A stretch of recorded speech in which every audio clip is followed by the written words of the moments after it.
This is Trust Me Bro, Totally Wrong Facts You Probably Still Believe, Part 2. This guy's an awesome content creator. Let's get into it. Totally wrong facts that people still believe. The flat earth fallacy. Okay, we all know— All right, I don't want to pause this early into the video. Why is it saying totally wrong facts that you probably still believe? I don't believe that the earth is flat. I don't understand how people believe the earth is flat. There's so much proof. that the earth is flat, right? I'm obviously joking, and I'll save the tinfoil hat for another day. But what I'm referring to isn't flat earthers in the modern day, but it's the flat earth belief that was held by people in the Middle Ages. Specifically around the time when Christopher Columbus took his infamous journey across the ocean. Obviously, during the Middle Ages, it was believed that the earth was flat, and that if you were to sail too far in the wrong way in the ocean, you could literally fall off the earth. And it was for this reason that Christopher Columbus wanted to prove these people wrong, and risked his life sailing the opposite way to India to prove that the earth was round and not flat, going against the primary belief at that time. Now, what if I told you that everything you just heard about that situation is not true, actually a rather popular misconception? Let me explain. While Christopher Columbus did sail across the ocean to prove a point, the point he was not trying to prove was that the earth wasn't flat. The point he was trying to prove was that the earth wasn't as big as some people suspected. It is historical fact that not only Christopher Columbus, but basically any educated individual during the 1400s knew that the earth wasn't flat and was in fact round. And this knowledge dates back far— How did they know back then that the earth was round? Like, I feel like if I was in the Christopher Columbus age, I would believe that the earth is flat. It was this expedition by Magellan. Let's just keep playing before I dig my grave deeper. Before Christopher Columbus or even the Middle Ages entirely. Some of the first recorded suggestions that the earth may be round actually date all the way back to the 6th century BC with the Greek philosopher Pythagoras. And later in the 4th century BC, Aristotle even agreed and supported this theory, citing one personal observation that he noticed every time he traveled southward, southern constellations would be higher in the sky. But this, of course, wasn't the only evidence we had of the earth being round. During this time, we also had recorded observations of lunar eclipses showing a round shadow on the moon from Earth, and of course, numerous eyewitness accounts of mountains seemingly growing out of the ground on the horizon as you approach them, or seeing a ship seemingly submerge into the water as it sails into the ocean. My point is that we've had a lot of evidence that the earth is round, and it dates back far, like way before the Middle Ages and even way before the Common Era. But just to further validate this point, in the 3rd century BC, it wasn't just a suggestion that the earth may be round. At this point, it was basically a known fact to anybody in the educated community. And philosophers and scientists were not so much focused on the shape of the earth, but the size of the earth. And potentially, most impressively, at this time, the head librarian of the Library of Alexandria, Eratosthenes, was able to estimate the circumference of the earth with 99% accuracy. And while that estimate wasn't proven to be extremely accurate until much later, it still goes to show that there is a lot of evidence suggesting that not only was the world not flat very long ago, but that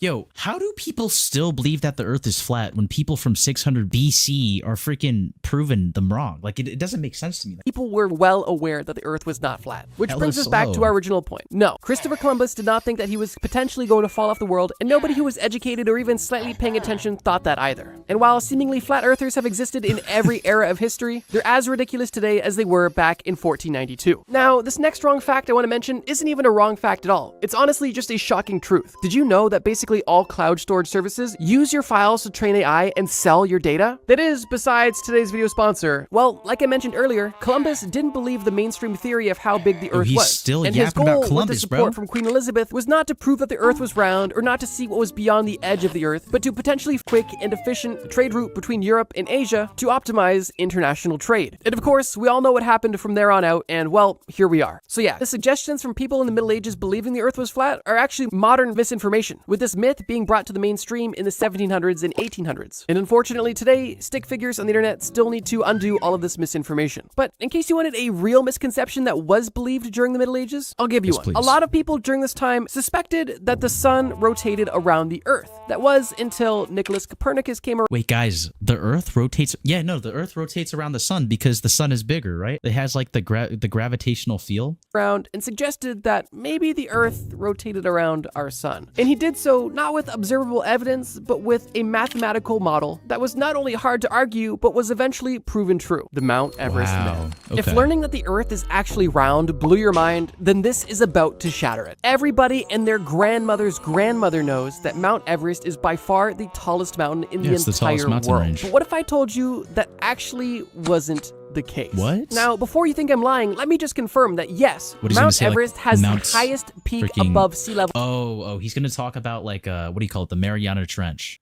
In the entire world. The peak of Mount Everest is 29,029 feet above sea level, and it is confirmed the tallest peak around the globe. But what if I told you that there was another mountain that was technically taller? If you're confused, don't worry, because I'm about to make it all make sense. Introducing Mauna Kea, a dormant volcano on the island of Hawaii. Looking at this mountain, it's relatively impressive, but only stands at roughly 13,800 feet above sea level, meaning that it's tall, but it's obviously not taller than Mount Everest. That is, unless you measured from base to peak. And this is where this technicality comes into play, because Mauna Kea... Yo, I was hella wrong with that prediction.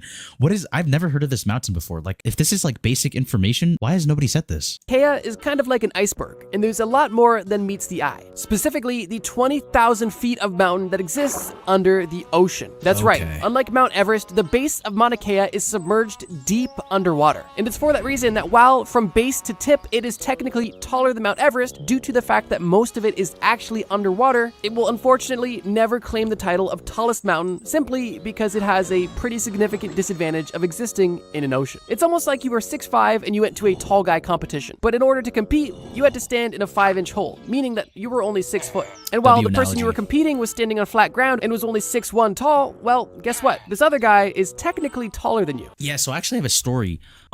Basically, so I'm like 6'5", and so I actually went to one of these tall guy competitions, and I tried to order a ticket, to join and compete, but they just said, "Sir, you're too tall. You're disqualified. This is only for people that are up to 6'4". So, it was very disheartening. So I can completely relate to this analogy. Completely. W analogy. Even if you have a few inches underground. But I have a feeling this one might be a bit controversial. So let me know what you think. Does anything below sea level not count, even if it is? So yeah, I actually have another analogy. Basically, when I whipped my is part of the mountain's base, or is Mauna Kea an underdog that deserves more attention? Because realistically, base to tip, it is the tallest mountain in the entire world. I'll let you guys duke it out in the comments. But if you ever want to be the most annoying person in the world, next time you hear somebody claim that Mount Everest is the tallest mountain in the world, make sure to confidently and rudely tell them, no, actually, Mount Everest has the tallest peak in the world, but Mauna Kea is the tallest base to tip. And in case that doesn't kill the mood at the party, well, then just tell them how much you hate pineapple on pizza, because those people are annoying too. The hot-headed hoax. One experience I had when I was younger that I think we all share is the experience of being a kid and not wanting to wear a coat. There was just so many times where it was cold out, but I didn't want to wear a coat. I had no logical explanation. I just didn't feel like wearing that restrictive device. But every single time, Mama Bro made me wear my coat and we went about our day. But it wasn't always a coat I was apprehensive to wear. Sometimes it was hats and gloves. Which brings me to the myth at play. My mom used to tell me that you have to wear a hat when it's cold out because 80% of the heat from your body leaves through your head. And for that reason, you need to insulate it. Guys, I've never heard of this. Is this a common belief? 80% of your body heat leaves from your head? Who would come up with that? Who believes that? Does anybody in the chat believe that? To ensure you are fully warm. And I know for a fact my mom wasn't the only person to say that. And if I was a betting man, I would say that your mom probably did too. But whether it was a okay, he lost all his money.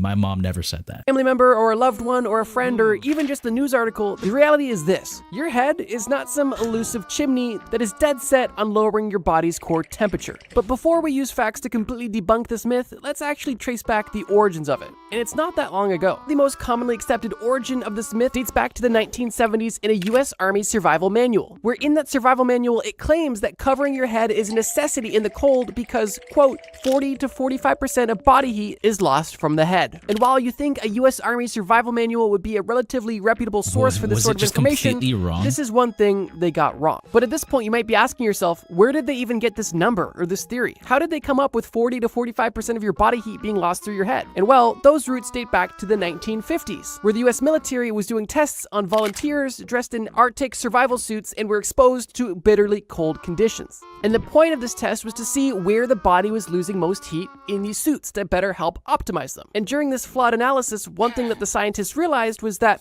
most of the body heat in these volunteers is being lost through their head. But as you can see, these Arctic survival suits do not include hats, meaning that logically the head would lose the most heat, not because it is some crazy part of the body, it's just the fact that the head was not covered. And scientists who went back to analyze this data have even been recorded to say, quote, if the experiment had been performed with people only wearing swim trunks, then they would have lost no more than 10% of the heat through their heads. And it's almost hard to believe that such a simple seeming seeming logical fallacy would exist in such a professional place, you know, a literal military survival test. But I suppose this one was overlooked because, yeah, if your entire body is insulated and only your head is exposed to the elements, your head definitely will lose the most amount of heat. Not because your head is vulnerable, but because the head was the only part that was literally exposed to the elements. So here's the facts. While it may seem logical that your head may be more vulnerable because of the lack of fat and the abundance of blood vessels, the reality is that heat escapes from all parts of the human body at a similar rate per square inch. And while in your own personal experience, it may seem like your head is the primary source of your heat loss in cold weather, as we saw in the military test, it's not necessarily because your head is extra vulnerable. It's because typically your head is... Okay, that's new. I actually did not know that your body loses an equal amount of heat throughout. You know what I mean? Like, I would expect that it's like my torso or like my thighs or something. You know what I'm saying? I'm just spitballing here. I'm just spitballing. The least insulated with clothing. So yeah, is it a good idea to wear a hat or a toque on a cold day? Definitely. But is it because your head loses much more heat than the rest of your body? No. Your head is just more vulnerable because most people aren't wearing toques all the time. Wait, no, but this actually makes sense. Like, logically, this makes sense because you would lose heat wherever you're not insulated. Yo, I might be Albert Einstein. The next place that they would believe to lose the most heat is your hand. And then after that, it would be your feet, assuming that, you know, we're inside and not outside. But I think my work here is done, detective.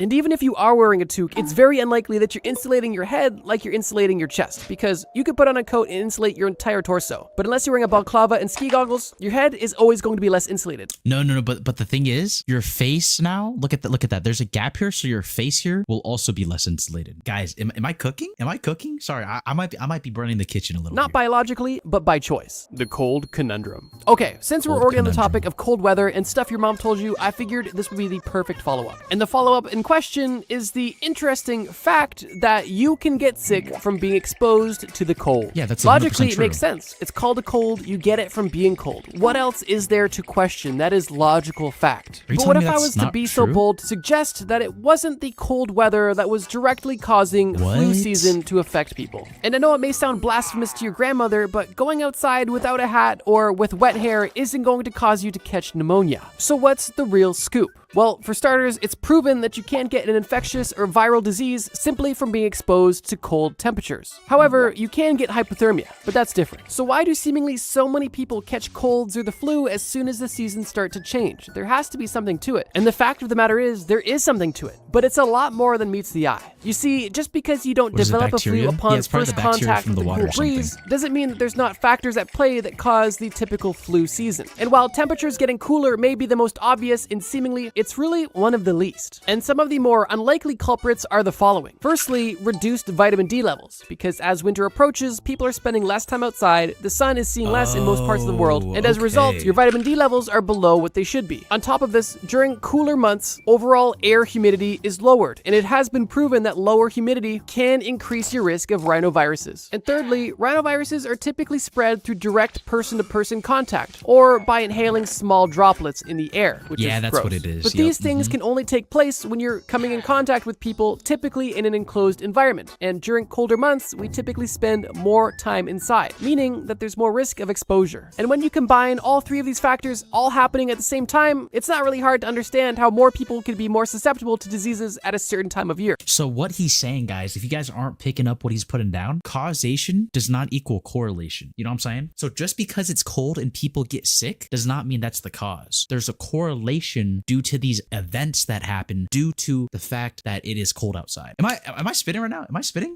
Regardless of the outside temperature. So to settle the debate once and for all, does direct cold exposure cause you to get sick? No. But does every aspect of winter covertly try to get you sick? I would say yes. Causation does not equal that just because you're safe from a cold breeze doesn't mean you're safe from a cold. Bubblegum bewilderment. Okay, admittedly, this entry is a bit less serious, but I think it's definitely the most universal, and call it a playground fact if you will, because I believe that almost everybody watching this video either believed or at least heard of this next fact, which is that if you swallow chewing gum, it will stay in your stomach for 7 years. Guys, it's only in there for 7 weeks. I have already heard of this.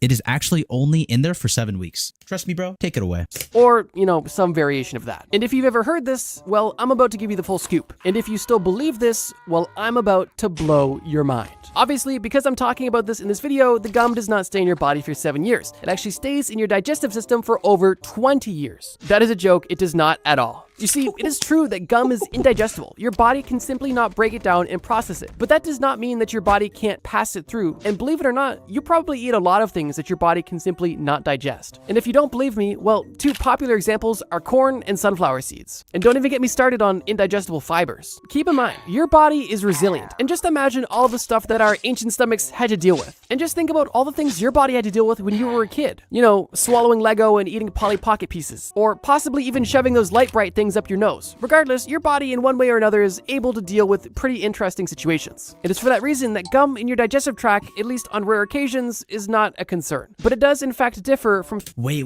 guys.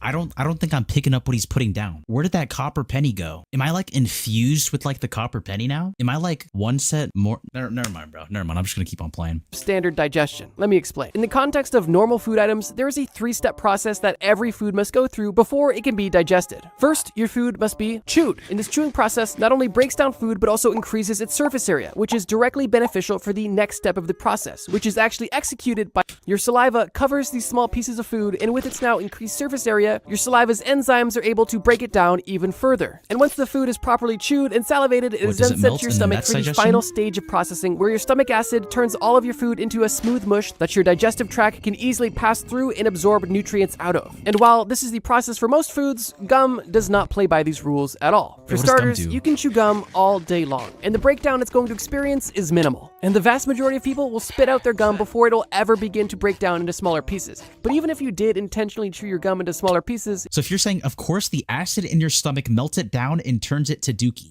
Hear me out. Hey, listen. Hey. What if you swallowed a piece of diamond? I know for a fact my body cannot 1v1 solo a diamond. What is going to happen to the diamond? Will the diamond just like sit in my body? Only one way to find out. It's not going to affect what happens in the next 2 stages. You see, chewing gum is made out of both natural and synthetic polymers. And it's for this reason that the gum cannot be broken down by either your saliva or your stomach acid. And that's honestly a good thing, because if your body was able to break down the polymers for your digestive tract to absorb it, you would get very sick. So be grateful it's kind of immune to those processes. But regardless, now that you have intact gum, not only in your stomach, but now in your digestive tract, well, like any other food product, it'll slowly make its way through your digestive system, potentially getting caught up on the way, but eventually getting its way out, typically in 1 to 2 days. Although gum can be sticky, your body is designed to get rid of even the most stubborn of foods, and then chewing gum. But I will say this, even though chewing gum won't stay in your stomach for 7 years like you might have thought on the playground, it's not recommended that you start swallowing it en masse. And that's because if you do swallow enough chewing gum, you can develop something that's known as a bezoar, which is just essentially a blockage in your digestive tract, which can be painful, dangerous, and even deadly if left untreated. So no, chewing gum does not stay in your body for numerous years. Although, it's not recommended you try it for yourself. The chameleon con. I'm about to take you on an emotional roller coaster, but spoiler alert, it has a happy ending, so buckle up. We all know that chameleons can change color. That is their claim to fame, and I am not going to take that from them. That is an undisputed fact. But the thing that I will dispute is the fact that they do this for camouflage purposes. In almost every cartoon and TV chameleon we see, they are specifically changing their colors to blend into a specific environment. And while this is a neat party trick and a logical survival instinct, this is actually not what's going on in most cases. But before I describe exactly why chameleons actually change color, I want to describe exactly how they change color, because this process is amazing. You see, in the skin of a chameleon, it has what is known as pigment cells. Pigment cells aren't necessarily rare in the animal kingdom, and there are certain animals that can even control them, such as squids and cuttlefish. Those animals actually have small muscles that can expand or contract these pigment cells to change their color. However, that's not how the chameleon changes its colors. It has these pigment cells, but it can't control them. Now, interestingly, between these pigment cells, chameleons have separate cells that have darker melanin pigment, and these cells specifically can be controlled by the chameleon. And how this works is really quite astonishing. These melanin pigment cells basically expand or contract across the surface of the skin to either darken or lighten the skin of the chameleon. And this works completely separately from the default pigment cells that are already— Yo, this is for the YouTube people who are going to be watching this as a YouTube video. If you could be a chameleon and you could change your color, what color would you be and why? All right, let's keep going. On the skin. Chameleons aren't the only animal that do this process either. There's a fish known as the tilapia fish that also has this same method of color changing. Can do that too? You can see on this close-up video exactly how it works in real time. It is so crazy. Seeing it side by side on a visual level and on a cellular level is so interesting. But we're still not done yet. Because on top of the pigment cells that already exist and the melanin pigment cells that the chameleon can control, the chameleon also has tiny crystals in its skin that reflect light. And by seemingly some miracle, the chameleons can control control exactly how far these crystals are from each other within its own skin. And the distance that these crystals are from each other directly determine the type of light that is reflected off the chameleon's skin. And now that we know the 3 primary tools in a chameleon's tool belt when it comes to changing color, how does this look in real time? Because I think most of us have a falsified idea of how this even looks. Here's a side-by-side video of a fake chameleon change and a real chameleon change. As you can see, the real is a little bit slower and a lot less dramatic, but still amazing nonetheless. But to go back to the original point of this section, wait, so they can't just like automatically like change colors? Change their color for camouflage. Why do they change their color at all? And sometimes fact is stranger than fiction, because chameleons are basically nature's mood ring. And scientists are pretty certain that in most cases, the only reason that chameleons are changing color are to better express their emotions to potential mates or to potential predators. And scientists even have their own theories on what each color means, which I'll go through right now. It's believed that when chameleons are extremely bright and colorful, they are at their most excited. And this could mean excited about a potential fight or excited about a potential mating session. I said mating session. When chameleons are typically darker, it's believed they are feeling more submissive or relaxed, for a less sensual word. But yeah, chameleons are cool, cute, cuddly. Some of them even have horns, but what you've been told about them is a lie. And it's believed that in the vast majority of cases, chameleons don't change color to blend in, they're changing color to better express themselves, which I think— Dude, wait, but I don't understand. Why would Darwin's theory of evolution allow that to happen? Like, why did chameleons develop the ability